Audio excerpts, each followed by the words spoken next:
have tied me to a stake, I cannot fly, but bear-like I must fight the course. What's he that was not born of woman? Such a one am I to fear, or none. What is thy name? Thou be afraid to hear it. No, though thou callest thyself a hotter name than any is in hell. My name's Macbeth. The devil himself could not pronounce a title more hateful to mine ear. No, no more fearful. O thou least abhorred tyrant, with my sword I'll prove the lie thou speakest. Oh. Thou wast born of woman, but swords I smile at, weapons laugh to scorn, brandished by man, that's of a woman born. Thy way is thy fate, so of faith is the best slain, is with no strike of mine. My wife and children's ghost will haunt me still. I cannot strike the worst kern, whom arms are fret, hired a bird, either though Macbeth, or else my sword with an utter edge. I striken again, indeed, their own strife should it be. By the great cliff, one of the greatest notes seen, prudent, let me find him fortune, and more, I beg not. This way, my lord. The castle is gently rendered. The tyrant's people on both sides do fight. The noble thanes do bravely in the war. The day almost itself professes yours, and little is to do. We have met with foes and strike beside us. Enter, sir, the castle. Why should I play the Roman fool and die on mine own sword, whilst I see the gashes do better upon them? Turn, hellhound, turn. Of all men else, I have avoided thee. But get thee back. My soul is too much charged with blood of thine already. I have no words, my voice is my sword. Thy bloodier villain the terms can give thee out thy fight.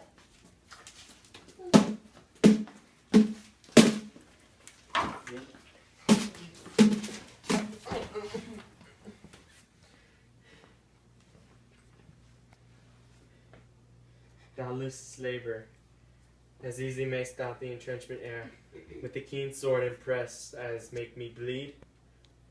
Let fall thy blade on vulnerable crest. I bear a charmed life, which must not yield to one of woman born. Despair thy charm, and let the angel whom thy still hath served tell thee Macduff was from his mother's womb willingly writ. Accursed by that tongue that tells me so, for it hath cowed my better part of man. And be these juggling fiends no more believe, that patter with us in a double sense, that keep the word of promise to one ear, and break it to our hope.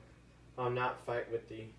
They yield thee, coward, and live to be shown a gaze old the time. Well, he thee and our brave monsters are painted upon the pole, and underworth hear me, see the tray. I will not yield to kiss the ground before young Malcolm's feet, and to be baited with the rabble's curse. Though Burnham would become to Dunsinane, and thou opposed, being of no woman born, yes, I would try the last.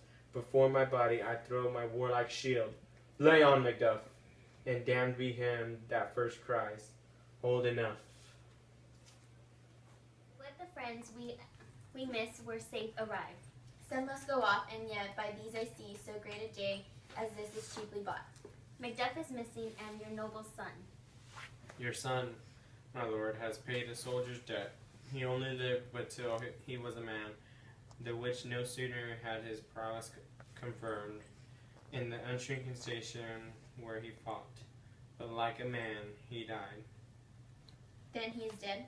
Aye, and brought off the field.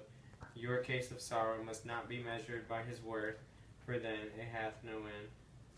Had he his hurts before? Aye, on the front. Why then, God's soldier be he. Had I as many sons as I have hairs. I would not wish them to a fairer death, and so his knell is null. He's worth more sorrow, and that I'll spend for him. He's worth no more. They say he parted well and paid his score, and so God be with him. Here comes newer comfort. Hail, King, from so thy art. Behold, we stand in a super cursed head. The time is free. I see thee camping with thy kingdom's pearl, and speak my solution in their minds, whose voice I desire aloud with mine. Hail, King of Scotland. Hail, King of Scotland, flourish. We shall not spend a large expense of time before we reckon with your several loves, and make us even with you, my thanes and kingsmen, henceforth the earls, the first that ever Scotland in such an honor name. What's more to do which would be planted newly with the time, as calling home our exiled friend aboard the fleet, the schemes of watchful tyranny, producing forth the cruel ministers of the dead Bruce and his friend-like queen, who as this thought by self and violent hands took off her life.